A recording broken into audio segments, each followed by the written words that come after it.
নমস্কার বন্ধুরা, কেমন আছো তোমরা? আশা করি তোমরা খুব ভালো আছো। তোমাদের ভালোবাসায় আমিও অনেকটাই ভালো আছি।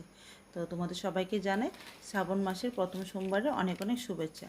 তো আমিও শ্রাবণ মাসে ভোলা বাবার পুজো দেওয়ার জন্য উপবাস করেছি।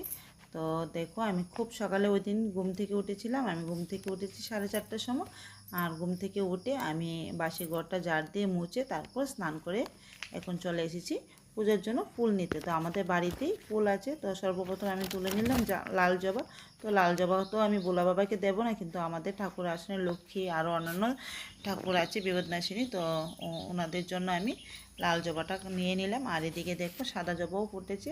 আর ফুলগুলি ভালো করে ছড়াইনি, কারণ তখন অনেকটাই সকাল ছিল, তখন বাজছিল ঘড়িতে 5টা।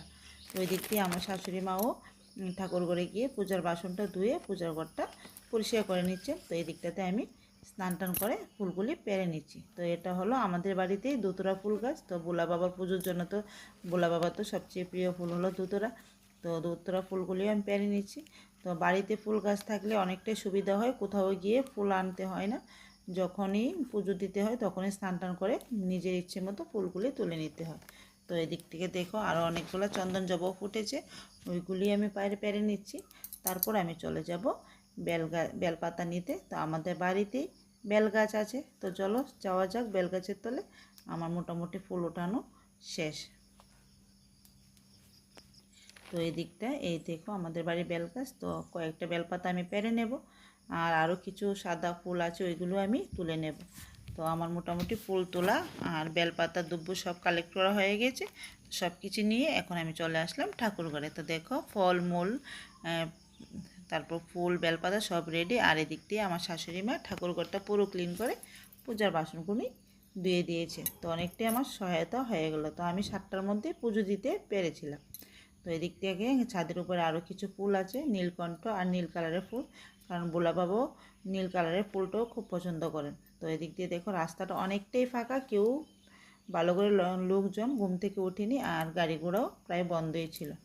তো যাই হোক, এদিকটায় আমি ফুলগুলি পেরে সব কিছু রেডি করে নিয়েছি। দেখো ফল মিষ্টি সব কিছু দিয়ে ধূপ প্রদীপ জ্বালিয়ে আমি পুজোর জন্য রেডি। আর এদিকটাতে দেখো ভোলা বাবার পুজোর জন্য আমি দুধ, ঘি, মধু এগুলো নিয়ে নিয়েছি একটা থালায়, আর ফুল বেলপাতা এগুলোই আমার রেডি। তো সর্বপ্রথম আমি আগে আসন পূজাটা দিয়ে নিই।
তো এইভাবেই আমি বাবাকে পূজা করলাম। তো ছোট্ট করে তোমাদের সাথে শেয়ার করেছি।